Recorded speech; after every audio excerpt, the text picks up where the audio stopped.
안녕하십니까. 부동산 신문 읽어주는 공인중개사의 땅사고TV 임동성입니다. 매일경제신문이고요. 부동산 파트입니다. 잠실 5단지 재건축 급루사 최고 50층 짓는다고 하네요. 49층까지 지겠죠.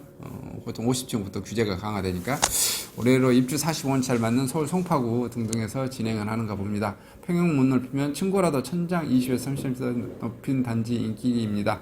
집값이 올라 좋아했는데 분담금 3억, 반포 현대 재건축 후 부담금 후폭풍입니다. 그다음에 오송지구 최대 5,842가구 중소형 평형 민간임대 들어갑니다. 현대 히스테이트 도화 테라스 오피스텔 600실 진행하고 있네요.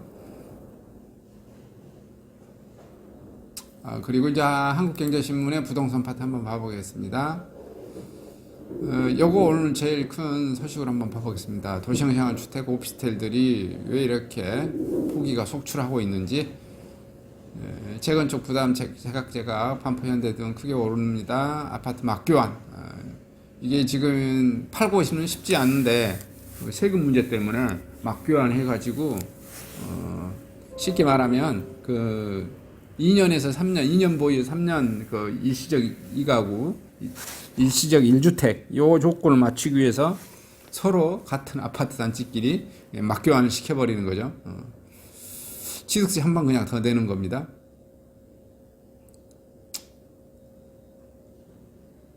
12억 아파트 막교환 하실 분들 나오고 있네요. 쌍용 더 플래트는 연내 8,100가구 공급한다고 합니다. 평택 지제역 푸르지오 엘리아치 분양하고요.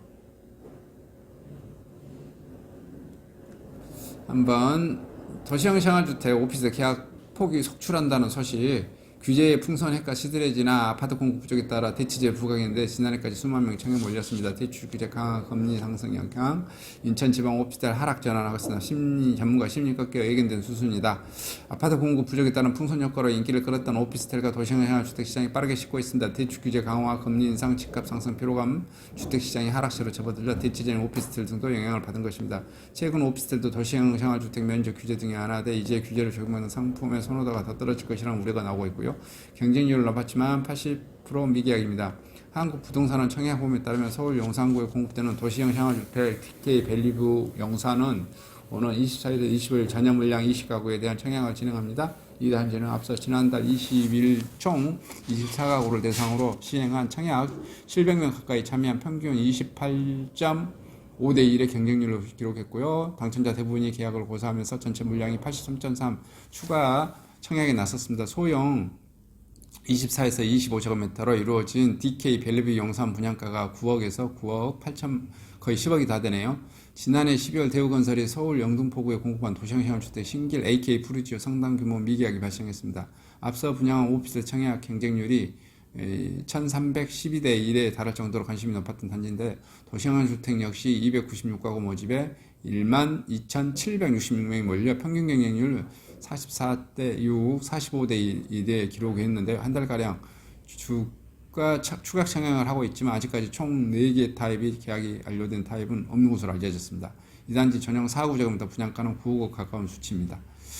전용 8호제곱미터 이하 300가구 미만으로 짓는 도시형 생활주택은 아파트보다 규제가 적어 지난해 인기를 끌었습니다. 청약통장 주택 소유 거주지 자격 제한이 없어 누구나 청약이 가능해 가점이 낮은 젊은층 수요가 몰렸고요. 지난해 9월 경기 성남시 대장동에 분양한 판교 SKV 테라스 주변의 아파트 수준의 분양가에도 292가구 모집에 92,483명이 몰렸는데요.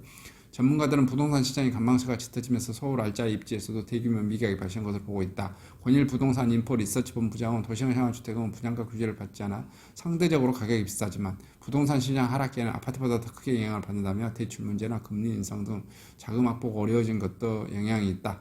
오피스텔 하락세 본격화되고 있습니다. 지난해 아파트 뛰어나는 청약 경쟁을 기록한 오피스텔 시장이 역시 대출 규제 강화 등으로 분위기가 급변했고요. 부동산원에 따르면 지난달 기준 서울 오피스텔 매매가 상승률은 0.11, 지난해 11월 0.41 비해 크게 줄었고요. 수도권이 전체적으로 작년 11월에 0.51에 올해 0.07 크게 쪼그라들었습니다. 인천과 지방 오피스텔 시장은 1년 만에 하락 전환했고요. 지난달 인천 오피스텔 매매가는 전달 0.04, 지방은 0.01 각각 하락했습니다. 서울 내에서는 상대적으로 많이 오른 중형 오피스텔부터 하락세로 돌아설 가능성이 높다는 분석이고요. 송동, 광진, 동대문, 어움 등 8개구가 포함된 동북권, 은평, 서대문, 마포가 포함된 서북권은 전용 60에서 8억 오피스텔이 지난달보다 보여 상승세가 제동이 걸렸고요. 불과 한 달 전만 해도 0.5, 0.74 달했던 상승세가 얼어붙었습니다. 전문가들은 부동산 시장 심리가 꺾이면서 나타난 에겐드 수준이라고 설명하고요. 오피스텔과 도시형 생활은 기본적으로 아파트 대신 선택하는 대체제이기 때문에 시작 하락기에 진입하면 수요가 더 가파르게 줄어들 수밖에 없는 구조입니다. 부동산원 기준 이달 첫째 주 서울 매매 수급 지수는 88.7, 서울 93.8 수준이고요. 지난해 12월 기준선 100m로 내려온 하락세를 지속하고 있고요. 이 지수가 100을 밑돌수록 수요에 비해 공급이 많다는 의미입니다. 박원광 국민은행 수석 전문위원은 임대 목적 투자자가 많은 오피스텔 금리 인상에 따른 수요 감소도 예상된다고 분석하고 있고요. 한편 정부는 도심 내 주택 공급을 늘리기 위해 최근 순차적으로 오피스텔 난방 오역 면적 8호에서 120, 도시형 생활주택 면적 50에서 60 규제를 완화했습니다. 시장에선 규제 완화 전 분양한 상품 중심으로 미기하게 늘어날 것으로 예상하고 있다. 이렇게 해서 지금 도시형 생활주택 오피스텔 계약이 포기가 속출하고 있다라는 소식입니다. 대체적으로 오피스텔이나 도시형 생활주택이나 비슷한 상품이고요. 오피스텔은 상가라고 이해하시면 되는데 법적으로는 상가인데 사용은 주택으로 이용하고 있는 사람들이 많고요. 여전히 상가로 이용하신 분도 계십니다. 일부 상가로 이용하신 분들이 막 전체 물량이 한 10%도 안 되실 거예요. 어쨌든 이제 기준은 상가고요. 그러다 보니까 지금 이게 그 아파트가 좋은 상품이고 도시형 생활주택이나 오피스텔이 좀 그 비인기이기 때문에 부동산이 꺾이거나 부동산이 하락장에서 하락장으로 가거나 했었을 때 오피스텔이나 도시형 생활주택부터 가격이 꺾이거나 가격이 오르지 않습니다. 대체적으로 전국에서 서울에서는 도시형 생활주택이나 오피스텔이 한 10년쯤 지나면 가격이 2배 정도 되는 것 같아요. 아파트는 한 2년 지나면 2배 되는데 그런 거에 비하면 엄청 늦죠.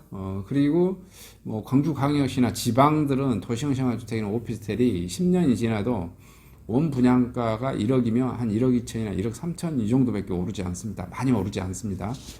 원래 상품이 그런 겁니다. 이렇게 해서 간단하게 도시형 생활주택, 오피스텔 계약서 포기 속출 소식 전해드렸습니다.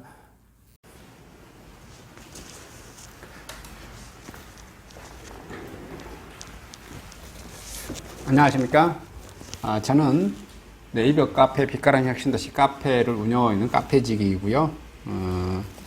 카페 활동하고 있는 카페 부동산입니다. 나주 혁신도시에서 기반으로 하고 있습니다. 상가 토지 아파트를 전문적으로 하고 있고요. 또 삼성화재도 같이 활동하고 있습니다. 상가 통해서 임대차 매매하신 다음에 화재보험 같이 가입하시면 중개수수료 절반 정도 할인해 드립니다.